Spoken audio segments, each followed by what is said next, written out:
ঈদ যাত্রায় যানজট এড়াতে মহাসড়কে কোরবানির পশুর হাট বসতে দেওয়া হবে না বলে জানিয়েছেন সড়ক, রেলপথ ও সেতু উপদেষ্টা মোহাম্মদ ফজল কবির খান।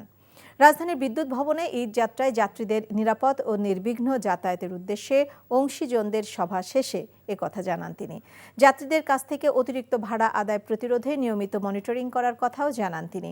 বলেন, রেলপথ যাত্রায় বেশি যাত্রী পরিবহনের জন্য ট্রেনে অতিরিক্ত কোচ যুক্ত করা হবে।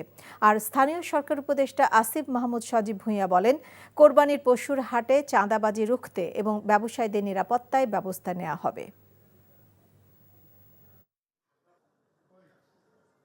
মহাসড়ক থেকে দূরে যাতে হাট বসানো হয় এবং এটা সীমানা নির্ধারণ করে দেওয়া হবে এবং এটা মনিটরিং করা হবে।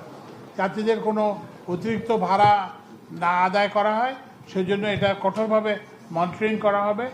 পশু যাতায়াত পরিবহন, তারপর দেখা যায় যে যারা কোরবানির হাটে পশু বিক্রি করেন তাদের টাকা পয়সা ছিনতাই হওয়ার মতো ঘটনাগুলো ঘটে থাকে সাধারণত।